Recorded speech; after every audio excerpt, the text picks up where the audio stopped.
Well, first of all, we're going to introduce ourselves. Go for it. So I'm Nicole Bowe-Rahming, and I am the Fortitude Coach. And we are coming here today to talk to you about worry. And this is... I'm Katie Cortegast. I am a success coach. There we go. Amazing. All right. So today we're going to talk about worry. And we found that it's something that a lot of us kind of struggle with. And that for some of us, it's a knee-jerk reaction. And for some of us, it's like kind of quicksand. Is what I think about. Uh-huh. But it's kind of like being in quicksand, and the more you struggle, the more you go down, and you're looking for that branch to figure out, how do I pull myself out? How do I stop this from happening? How do I just relax and allow things to take over? So today we're going to kind of do like a little back and forth question answering, and at any point, you're welcome to put questions to us. You can find us. You can find me at www.fortitudecoach.com, and Katie is at www.discoveryofjoy.com. Okay. So if you have questions for us or you have comments that you want to make, please don't hesitate to reach out to us and let us know how you felt about our session today.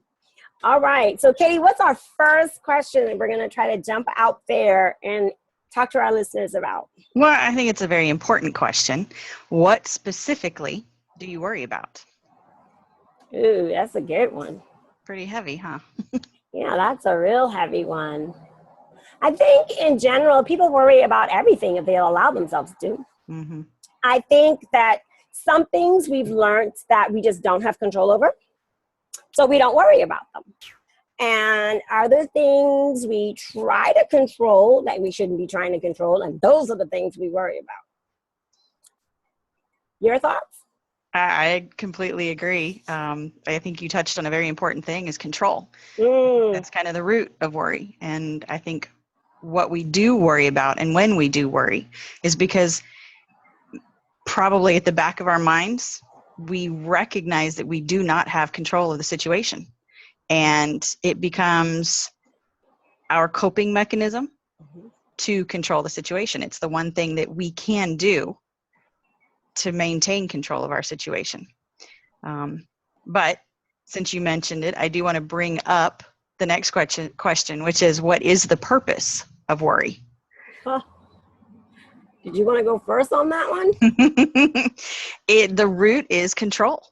We as people are, and especially women, we are control freaks. We want to, it's kind of ingrained in us to take care of everyone and everything around us. It is in our DNA. It is our structure of who we are, is to take care of. And in an attempt to take care of something, we control it. And when we can't control it, we worry. Yeah, that's very true. You know, unfortunately, the worrying also is that negative side of us. You know, worry gives us that it kind of confirms sometimes our inability to control.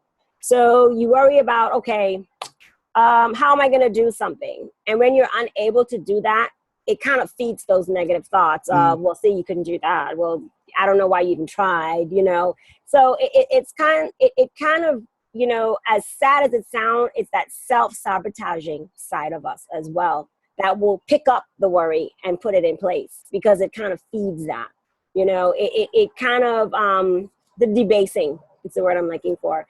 And worry at times can be used to further debase us. Sometimes we know we have no control over it, but in order to prove that we aren't where we need to be, we allow ourselves to go through that just to prove that those thoughts are kind of right, which is so wrong, you know, because the thoughts aren't right. You know, the situation itself might be true, but what you're thinking is not truth. So that's where the issue comes in, is that, yeah, that may be where you're at, but that doesn't mean that that's the truth of the situation. Mm-hmm. You know, so next one. Well, you kind of lead right into it. Does the worrying return control to us? Absolutely not. If anything, it continues to strip us, you know, of anything. I mean, peace, joy. So, of course, control is not going to be there. It does. It further strips us. You're absolutely right. We want to think that by worrying, we're doing something. And I've heard people tell me, well, I can't do anything else but worry, so I have to worry, and I think, once again, control. That's something that they can control. I can control myself to worry, and so I will. And you're like, how's that working exactly? Let's talk about that a little bit, So, I mean, it's the truth. I've had people say it to me that all they have is worry, so that's what they're sticking with. Exactly. And you're like, there's another way. There are other ways. There are multiple ways. Well, and so that's kind of it. Okay, so there are other ways. If it doesn't return control to us, why do we allow it to have the power over us, and how can we fix that? I think I'm going to let you go first. Yeah, well, if it doesn't return control, I think it is something that it allows us to make us feel like we are making the situation more manageable. If that makes more sense, because like you said, it is the only thing I can do. So, if I can't have control of my problem, then maybe I can manage my problem by worrying about it. I can create this scenario in my head. Okay, worst case scenario. If I forget this meeting, I'm going to get fired. So what am I going to do to fix this? And so you worry about, okay, am I going to get up on time? Am I going to hit traffic? Okay, those aren't things, those are definitely things that maybe you can control. But the other end of it, if I forget this meeting, am I going to get fired? In the past, have you forgotten meetings? Probably. Have you been fired? Probably not, depending on the situation. But it pulls it back to, making a situation feel more manageable. But then it begs up the question, why do we allow it to have power over our lives? That worry. Go ahead. No, go ahead. The thing is I think a lot of it leans itself to the fact that I think sometimes a lot of people do not realize that it is something of choosing. You keep using the word, why do we allow? And I think people don't realize that it's something that you permit in your life, that there's some things, there's steps you can take to do it. And we're not saying that you don't worry. Everybody has that knee jerk of, oh my gosh, this could go totally, the wrong way. But then it's like, okay, how do you reel that back in? How do you begin to face what is and not what hasn't even come to pass yet? Exactly. Because you spend so much time in the future that you're not even in the present. And so you miss out on a lot of things, So I think a lot of times it's that people really do not, and as women, once again, we're so busy doing so many other things that we fail to stop and realize that worry is really of our choosing and that we can choose another way. We didn't say it was easy, did we, Katie? Definitely not. It's not easy. But as you keep practicing reeling that back in, you do develop skills and you do develop an option and you do develop another way to respond and to react to what's going on. But it's not easy, but it is possible. Exactly. And that's what I think today we're trying to share, that you can, and I'm going to steal, the freebie, Katie, but you can crush worry. Yes, you can. You can crush it. Yes, there's no reason to be crushed by worry. You can crush the worry.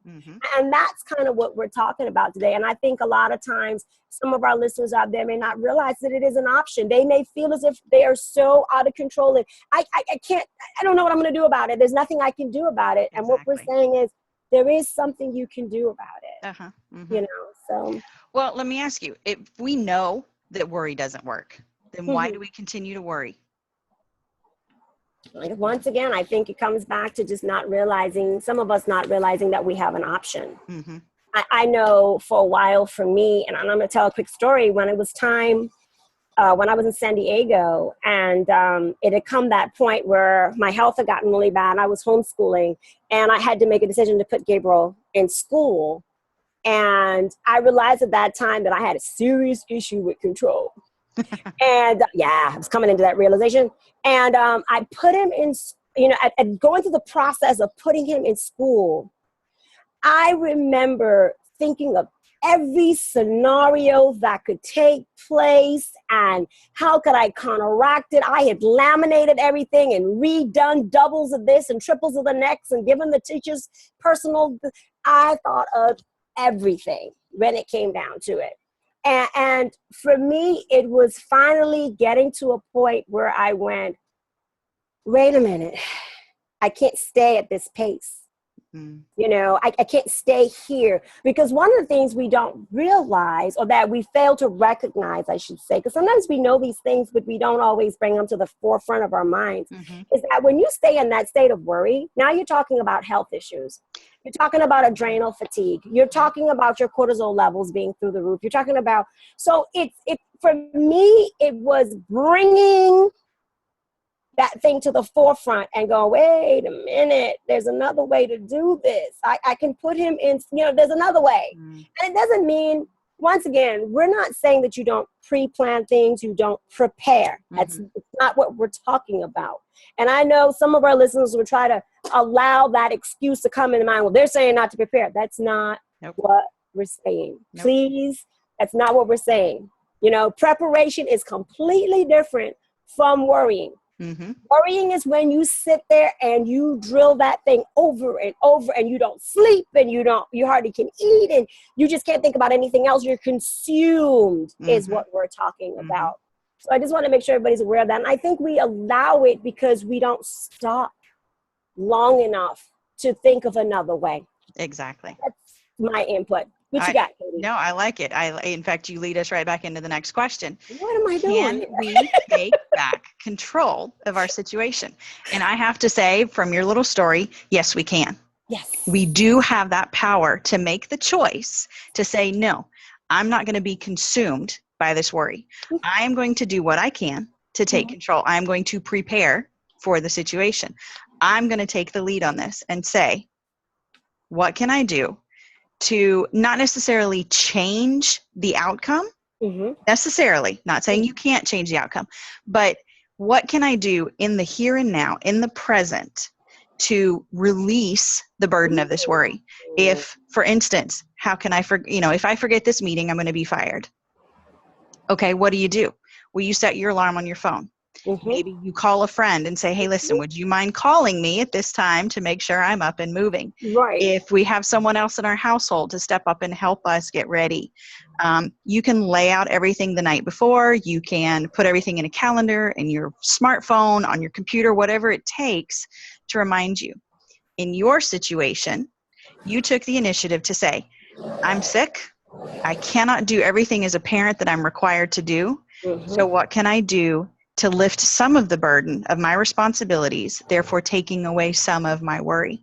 Exactly. Preparation is how we take back control. Definitely preparation. And sometimes too, another one is find somebody to kind of brainstorm with. Yeah. You know, sometimes you're so close to whatever the situation may be that sometimes you need someone to come in and go, well, this is an option and that's an option. And, you know, the thing that I found with that is sometimes we reject those, you know, but it's a matter of being open-minded, you know, and realizing that, hey, this is another option.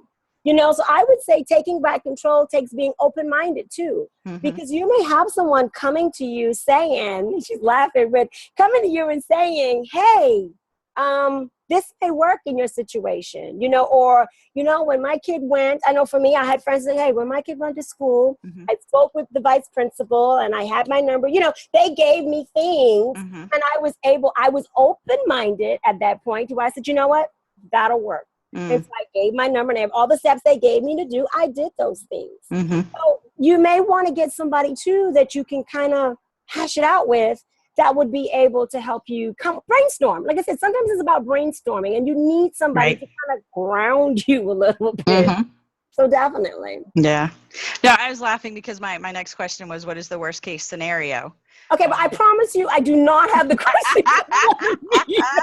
This is because the next step was, what is the worst case scenario? And am I predicting a catastrophe? In other words, reach out to someone, like you said, and see if you can't figure out a different point of view to step away from your situation, to step away from your worry and say, look, am I over exaggerating? Am I creating a situation that isn't truly here?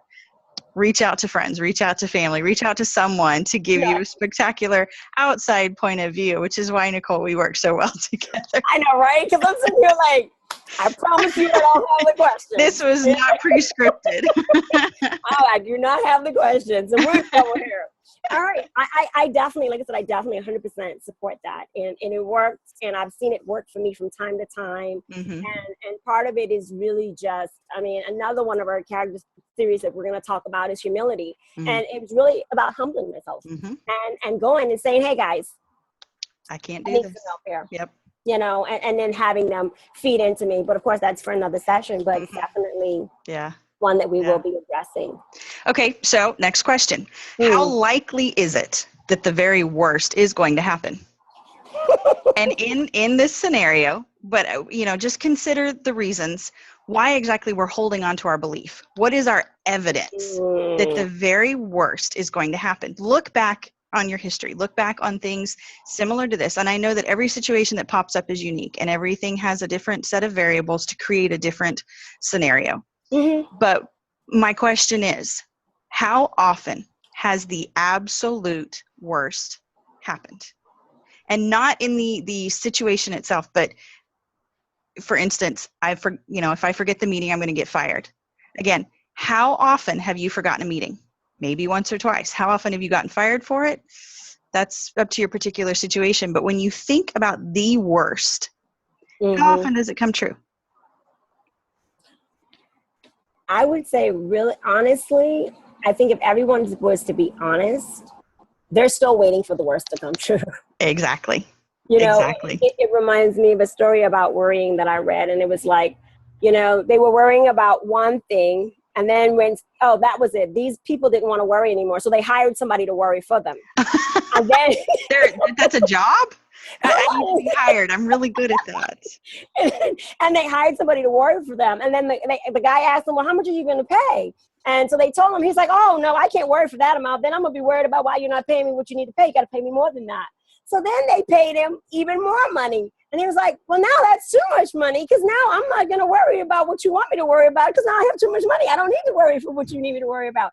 And so then finally they became worried that they couldn't find a worrier to worry about the worry that they had. So the point of the story is that worry will just keep going. It's a never-ending snowball. Yep.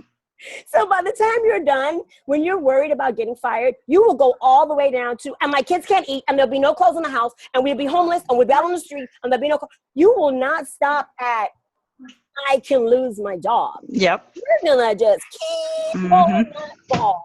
And the reality is you're not going to be out on the street. And no. your kids are going to eat. And, because there's other ways to deal with them. Mm-hmm. So it's just how often, I think if we were to be very, very honest, I think the percentage is very, very low. Mm-hmm. I will not dare to quote, but I will guarantee to research it. Mm-hmm. It is very, very low. Yeah. And I'm sure somebody had the time to worry about what the worry statistic was for worry coming through. I'm sure there was someone out there that did that. And again, another snowball situation, right? I'm sure we got somebody that did it. I'm just saying. Well, and of course, you lead right into the next one.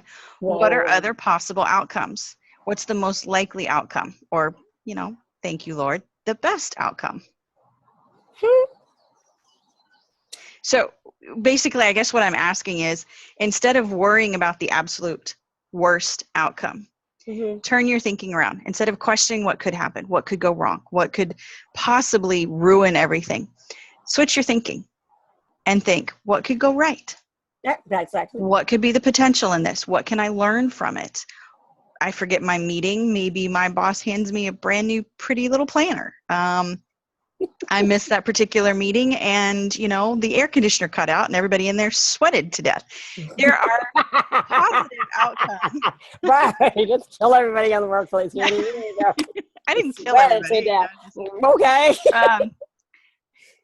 But I get what you're saying. I think it's about shifting your thought. And I think what it is at this point, we're examining skills that you can develop. Exactly. And that is about a mind shift. Mm-hmm. And so what you're doing is shifting it to the more positive. Mm-hmm. Because the thing that we sometimes forget, and I read this in one of the journals that I read, and they were saying how a neuroscience there where the brain doesn't hear the nots.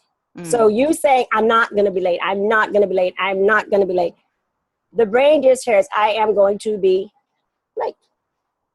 So when you keep focusing that way, and you overload the brain. So eventually it'll just shut off. It's like an overload for it because you're just drumming it so much. So what happens? You forgot to set the alarm clock. You never did call that friend that you expected to call because you were just so in and out about that. You've got to ask, your kid or your significant other, whomever, hey, can you wake me up? Make sure I'm up and blah, blah, blah, blah, blah. Da, da, da, da. You know what I'm saying? So you have all these things that will kind of move that way, not because that was your intention, but because your brain didn't get what you were trying to say. So neuroscience, they suggest that you replace it. The same thing you're saying with something positive. So what you want to think is that, okay, I am going to show up to this meeting on time, and if I don't show up on time, you know what I mean? Like you said, I'm going to get a planner from my boss. If I don't show up on time, there may be something else. But if you keep focusing on not showing up on time, that's exactly what you'll do. Because you've taken all of your attention and focused it on not showing up on time. One of the examples they gave is that when somebody's up at bat for baseball, we know what they don't want to do. You don't want to strike out, and you don't necessarily want to foul. Yep. Yeah, if you need a walk, okay, different. But you don't want to do that, right? So do you think they get to the mound and they go, I'm not going to strike out. I'm not going to strike out. What do you think their focus is? I'm going to hit that ball. Right out the ballpark. And so that's part of when we talk about this mindset shift, we're talking about shifting it so that you are on time, so that you do see the positive in what's about to happen. Like I said, we went on to how it affects you physically. You're not overloading your adrenal glands. You're not. So it's kind of shifting, just a mindset shift is all we're recommending at this point. And it's a shift from the negativity to success. There you go. 100% now. 100%. And let me hit the ball. Home run. I know, right? So we just, we've gone from letting it control our lives to taking back control of the situation, to preparing for the worst, to changing that mindset into success, letting go of that worry, focusing on the facts, deciding that, on some of my worries in the past, I have been wrong. And then let's ask the question, when my prediction was wrong, not when the actual situation, but when my prediction was wrong, what actually happened? So those times when you worried over nothing, and I know that's always, we always go back, and hindsight is 20/20. I worried about that and I worried about that. And you know what? I forgot the meeting. My boss came to me and said, hey, this is what happened. You got any pointers? Don't do it again. Okay. Got it.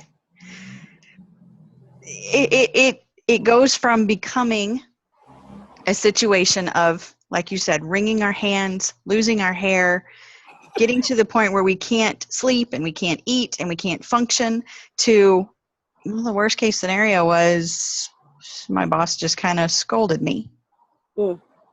So my suggestion for future reference, keep a worry log.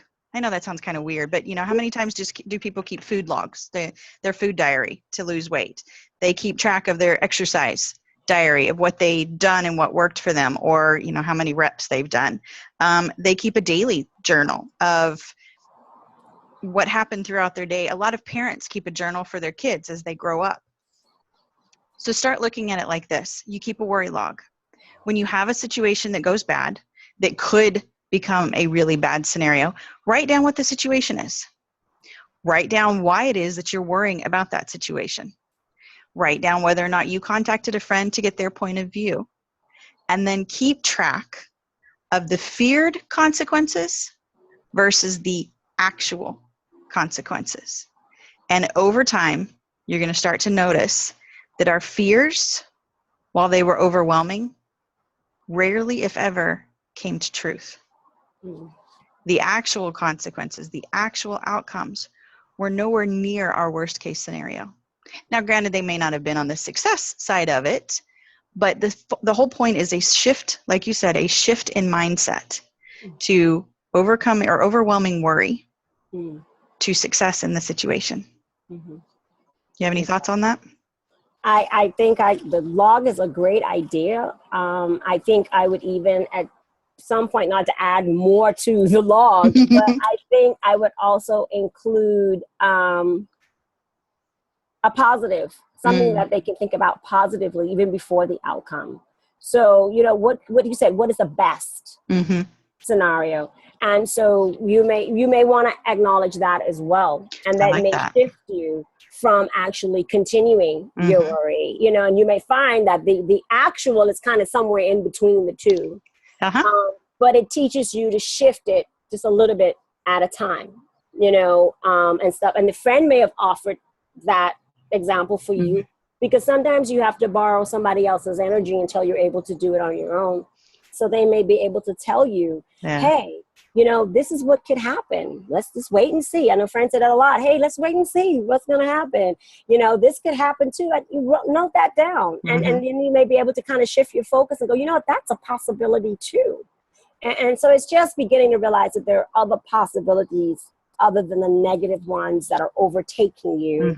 And as the series is called, you know, that's crushing you, because we're talking about the worry that weights you down, not the knee-jerk reaction. We all have that. We're human. You know, it's developing the skills to reel that in and crush it and not have it crush you. I definitely love the log. The log is amazing. And I like what you said too, in regards to asking what your friends might say. You can also turn it around when you're sitting in that situation. There are going to come times when you've got, or when you don't have time to contact a friend or to ask somebody else about it. So turn the entire situation around. And if your friend came to you and said, this is what I'm worrying about, what would you say to them? How would you help them through their situation? And then take your advice. I like it. So that there is deep. I really like that one, because a lot of times that's where we struggle. You know, like I said, we're good at nurturing everybody else. Absolutely. But accepting that help sometimes is difficult for us as women. I know I've been in that situation many times. To say, help me please, is almost as hard as cutting toenails on a little boy. Oh, really? I had two of them. Thanks, Katie. That brought a very vivid image. Hey. Pulling them down off the bookcase. Come on. Thanks. Yeah. All right. Did we get through them? I think we have wrapped this up. Amazing. All right. Well, Katie, do you want to sign off, or you want me to get it? I'm doing good. Thank you. You've got this one. All right. Well, thank you for all that's listened. Please, like we encouraged you in the beginning, please reach out to us and let us know your thoughts about our session, the podcast, or even the video for YouTubers. We'd love to get your feedback. This is about us becoming better, and we want to learn how to encourage you. So even if you have a topic that you're interested in us discussing and kind of going back and forth about, we willingly ask you, please, to go ahead and do that. So as you can see, my name is Nicole Bowe-Rahming. It will show up on there, and that is Katie Cortegast. And Katie Cortegast can be found at www.discoveryofjoy.com. And I am Nicole Bowe-Rahming, and I am the Fortitude Coach. And I'm at www.fortitudecoach.com. And we look forward to serving you and being there to support you. Blessings. Have a good one.